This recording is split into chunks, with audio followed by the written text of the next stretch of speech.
وبارك وسلم تسليما كثيرا كثيرا. أما بعد فقد قال الله عز وجل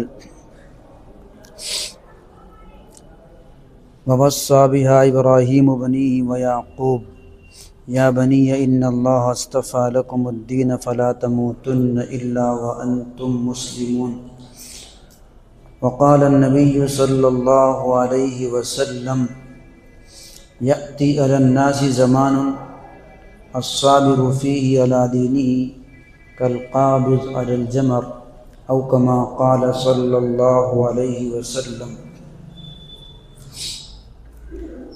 محترم اور معزز اسلامی اور دینی بھائیوں،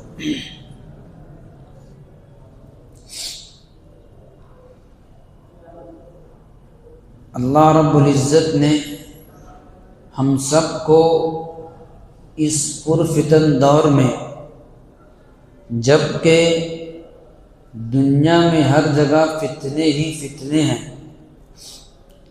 ایمان کی دولت اور نعمت سے سرفراز فرمایا. یہ اللہ رب العزت کا بے پناہ کرم اور احسان ہے.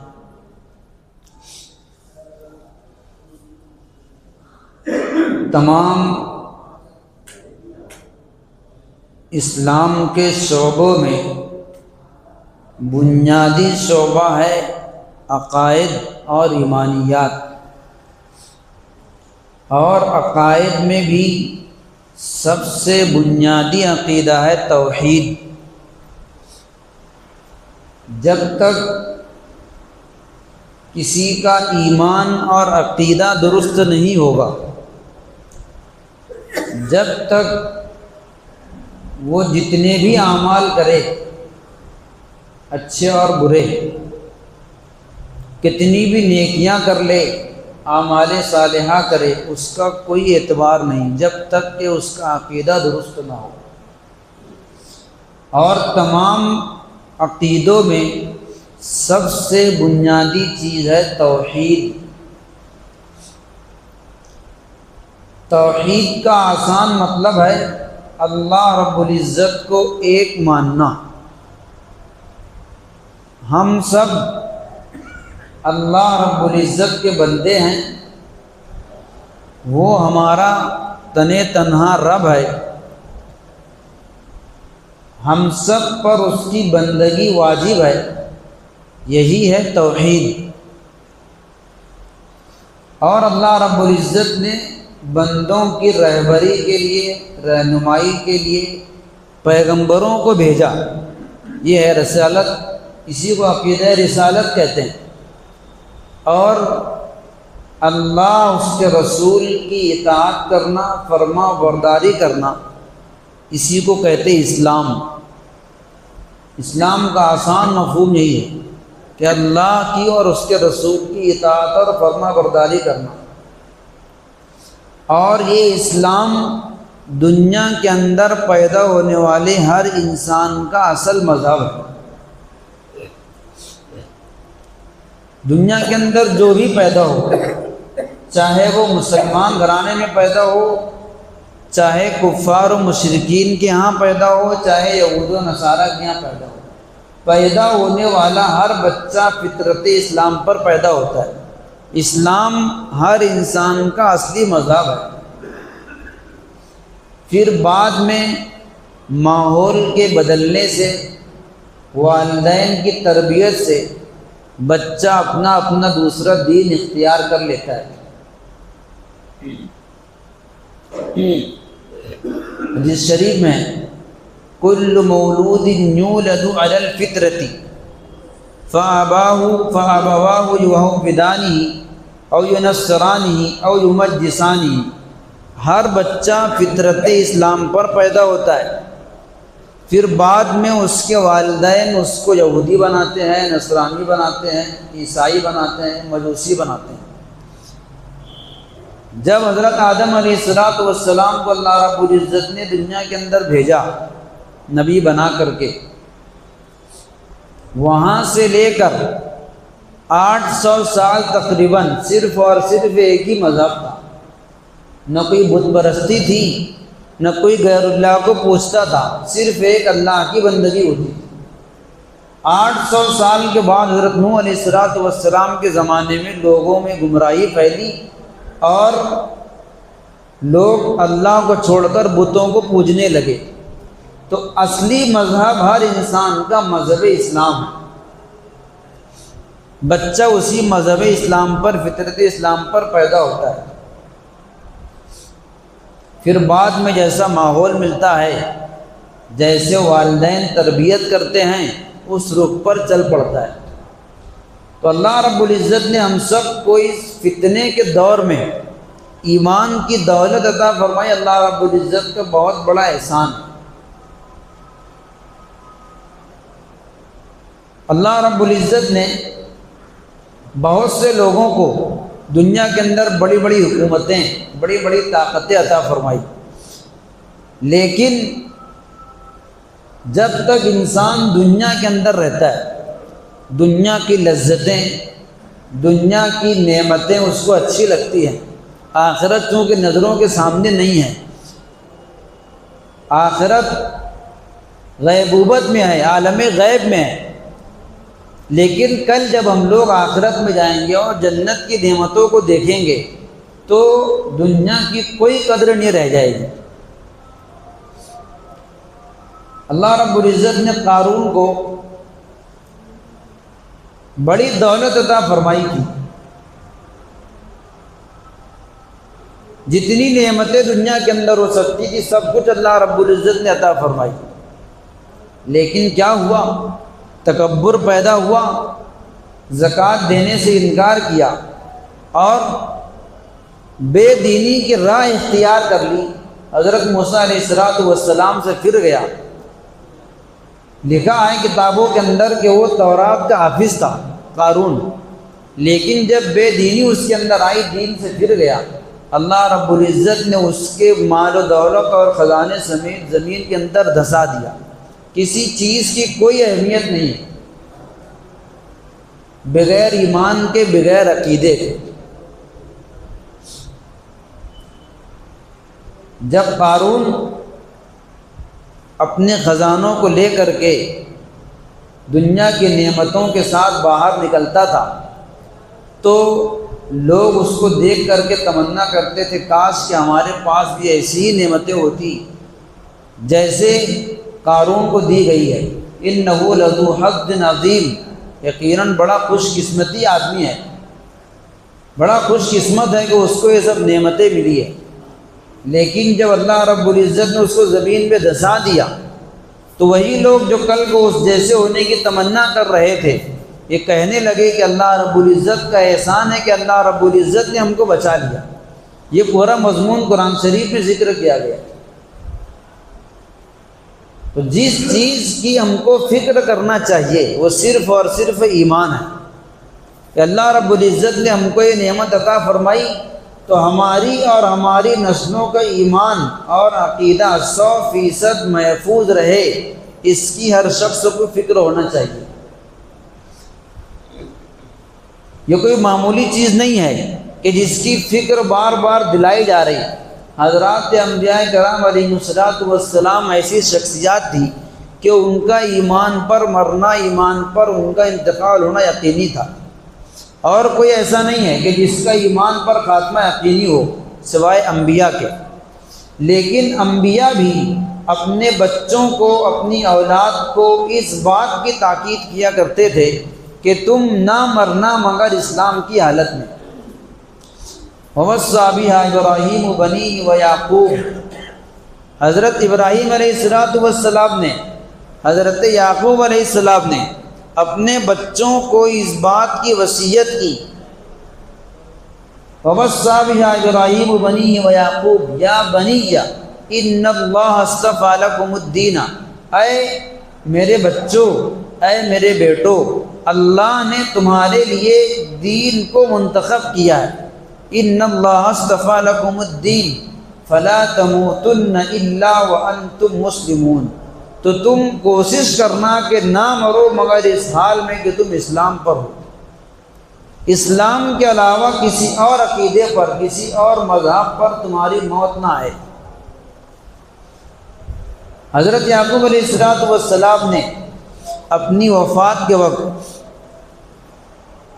وفات سے پہلے اپنے بچوں کو جمع کیا اور جمع کر کے ان سے یہی پوچھا، ما تعبدون من بعدی، کہ اے میرے بیٹو تم لوگ میرے انتقال کر جانے کے بعد کس کی بندگی کرو گے، کس کی پرستش کرو گے میرے انتقال کر جانے کے بعد۔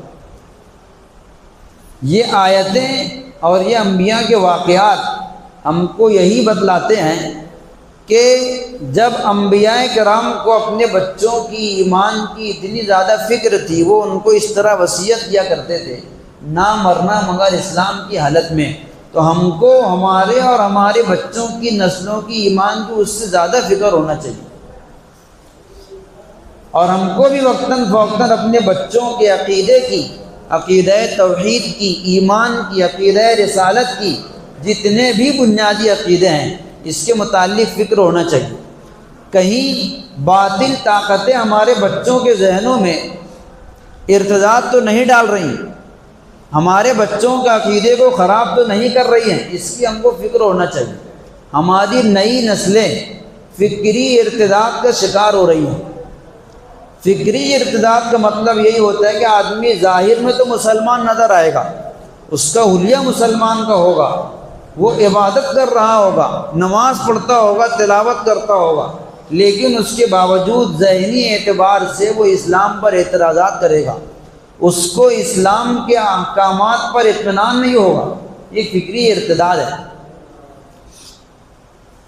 ہم کو اپنے بچوں کی تربیت اتنی مضبوطی سے کرنا چاہیے کہ باطل طاقتیں کتنا ہی اعتراض کر دیں، لیکن ہمارا بچہ یہ یقین رکھنا چاہیے کہ حق اور سچ صرف اور صرف اسلام ہے۔ جو ہم کو اسلام نے، قرآن و حدیث نے بتایا، یہی حق اور سچ ہے، اس کے علاوہ سب باطل ہے۔ اللہ کے نبی صلی اللہ علیہ وسلم نے ایسے فتنوں کی طرف نشاندہی فرمائی۔ آپ نے فرمایا، یأتی علی الناس زمان، لوگوں پر ایسا زمانہ آئے گا، فتنوں کا ایسا زمانہ آئے گا، الصابر فیہ علی دینہ کالقابض علی الجمر، کہ اس فتنے کے دور میں دین کو مضبوطی سے تھامے رکھنا، دین پر 100% عمل کرنا اتنا مشکل ہوگا جیسے اپنے ہاتھ کے اندر انگارے کو پکڑنا، کہ جیسے کوئی شخص اپنے ہاتھ میں آگ کے انگارے کو پکڑے تو بڑا مشکل کام ہے، تو ویسے ہی دین پر 100% عمل کرنا، دین پر جمے رہنا مشکل ہوگا۔ یہ وہی دور جس سے ہم گزر رہے ہیں۔ دین پر 100% عمل کرنا بہت مشکل ہے۔ اللہ کے نبی صلی اللہ علیہ وسلم نے فرمایا، بادروا بالاعمال فتنا، ایسے فتنے آئیں گے اس سے پہلے تم اعمال میں جلدی کرو، جیسے رات کے تاریک ٹکڑے ہوتے ہیں، اور یصبح الرجل مؤمنا ویمسی کافرا، بہت سے لوگ ایسے ہوں گے صبح کو ایمان والے ہوں گے، شام کو کفر اختیار کر لیں گے، اور بہت سے ایسے ہوں گے شام کو ایمان والے ہوں گے، صبح کو کافر ہوں گے۔ یبیع دینہ بعرض من الدنیا، اپنے دین کو معمولی ساز و سامان اور معمولی روپیے پیسوں کے بدلے بیچ دیں گے۔ وقتاً فوقتاً مسلم بچیوں کے ارتداد کے واقعات جو سامنے آتے ہیں وہی تو ہیں۔ وہ کیوں مرتد ہو رہی ہے؟ معمولی پیسے کے واسطے، عیش کی زندگی کے واسطے، عیش و آرام سے رہنے کے واسطے، اور ہم کو اسلام کی پابندیاں ہمارے اوپر نہ رہیں، آزادی سے زندگی گزار سکے، اس کے واسطے وہ مرتد ہو رہی ہے۔ یبیع دینہ بعرض من الدنیا، وہ اپنے دین کو معمولی ساز و سامان کے بدلے بیچ دیں گے۔ تو یہ ارتداد کا شکار یک بارگی نہیں ہو جاتی، بلکہ پہلے سے ان کے ذہن کے اندر فکری ارتداد آتا ہے، فکری ارتداد گھستا ہے، اور اسلام کے بہت سارے احکام پر اعتراض کر کے یہ بتلایا جاتا ہے کہ اسلام حق اور سچ نہیں ہے، اور ہمارے خاص طور سے جدید تعلیم یافتہ طبقہ ان اعتراضات کو قبول کرتے ہیں۔ کچھ پیچھے جائیے، ہندوستان کے مسلمانوں کا ایمان کتنا مضبوط تھا، جب آپ جنگ آزادی کی تاریخ پڑھیں گے آپ کو سمجھ میں آئے گا۔ بار بار مسلمانوں کو یہ پیشکش کی گئی، عیسائیت قبول کر لو، چھوڑ دیا جائے گا، سزا نہیں دی جائے گی، پھانسی پر نہیں چڑھایا جائے گا، لیکن مسلمانوں نے پھانسی کے پھندے کو چوما، پھانسی کے پھندے کو گلے سے لگایا، لیکن جان دے دی اپنی۔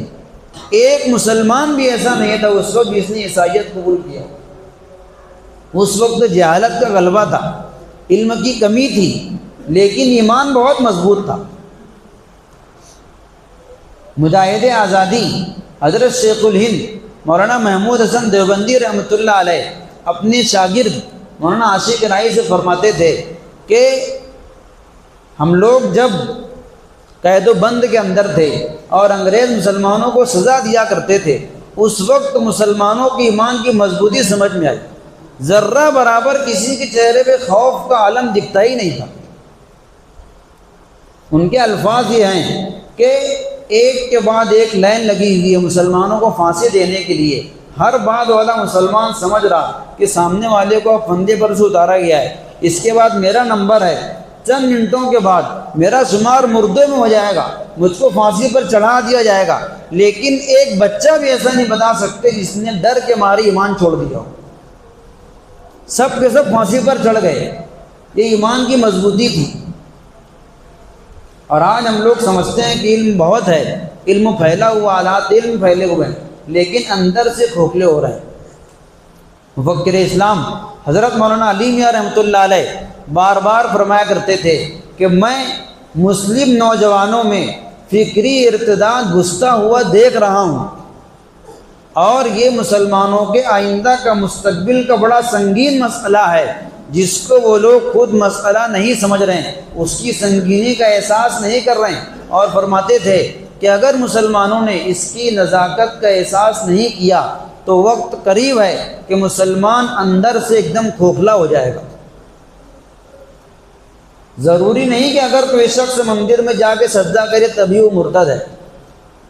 میں نے کہا بہت سے ایسے لوگ نماز پڑھ رہے ہیں، تلاوت کر رہے ہیں، روزہ رکھ رہے ہیں، بہت ساری چیزوں پہ عمل کر رہے ہیں، لیکن اندر سے ارتداد کا شکار ہو رہے ہیں۔ یہ جو قادیانیت پھیل رہی ہے، شکیلیت پھیل رہی ہے، لوگ ختم نبوت کا انکار کر رہے ہیں، عقیدہ ختم نبوت کا انکار کر دیتے ہیں، اور بہت سارے اسلام کے دیگر احکامات پہ اعتراض کرتے ہیں۔ نوجوان اسکول میں پڑھنے والے تقدیر کا انکار کرتے ہیں، بہت سی لڑکیاں عورتوں کا جو پردے کا نظام ہے اس پر اعتراض کرتی ہیں کہ ہمیں کو پردے کا مکلف کیوں کیا گیا، اور مرد ہی کو کیوں 4 شادیوں کی اجازت دی گئی، اس پر اعتراض، لڑکیوں کے حق کے میراث پر اعتراض۔ ایسے بہت سارے مسائل ہیں جو اسلام نے نظام پیش کیا ہے، اس کے اوپر باطل اعتراض کرتا ہے، مستشرقین اعتراض کرتے ہیں، اور ہمارا نوجوان اس کو قبول کرتا ہے۔ تو اگر ہم کو اسلام کے کسی بھی حکم میں ذرہ برابر شک ہو گیا، ہمارا ایمان سلامت نہیں ہے۔ ہم کو 100% اس بات کا یقین ہونا چاہیے کہ اسلام نے جو بھی بتلایا حق اور سچ ہے، چاہے میری سمجھ میں آئے چاہے میری سمجھ سے باہر ہو۔ بہت سے احکام اسلام ایسے ہیں جو ہماری عقل میں نہیں آ سکتے، ہماری عقلیں اس کو سمجھنے سے قاصر ہیں، تو اس کا مطلب یہ نہیں کہ ہم اس کو جھٹلا دیں۔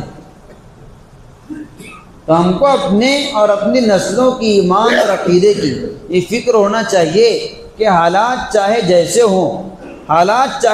ہوں لیکن ہم اور ہماری نسلیں ایمان پر قائم اور باقی رہے، فکری ارتداد کا شکار نہ ہو۔ ایسی چیزوں کو پڑھنے سے، ایسی چیزوں کو سننے سے بچنا چاہیے جس سے فکری ارتداد ہمارے اندر آئے۔ آج ہم لوگ سننے کے اندر بھی آزاد ہیں، کوئی بھی میڈیا پر کسی کو بھی سن رہا ہے، سوشل میڈیا پر کسی کو بھی سنتا ہے۔ پہلے اپنے معتبر علماء سے تحقیق کرنا چاہیے کہ فلاں مقرر سننے یا لائق ہے یا نہیں ہے۔ ہم نے کسی کا بیان سن لیا، صحابہ کرام پہ طعن و تشنیع کرنے لگے، ہم نے کسی کا بیان سن لیا اور بہت ساری چیزوں کو جھٹلانے لگے، تو یہ ہمارے اندر فکری ارتداد دھیرے دھیرے آتے ہوئے ہم کو اندر سے ایمان کے اعتبار سے کھوکھلا کر دے گا۔ تو کسی کو بھی سننے سے اور کسی کو بھی پڑھنے سے پہلے اپنے معتبر علماء سے تحقیق کرنا چاہیے کہ فلاں کتاب پڑھ سکتے نہیں پڑھ سکتے، فلاں عالم دین کا بیان سن سکتے نہیں سن سکتے، تاکہ ہمارا ایمان محفوظ رہے۔ اللہ تعالیٰ عمل کی توفیق عطا فرمائے۔ وآخر دعوانا ان الحمد للہ رب العالمین۔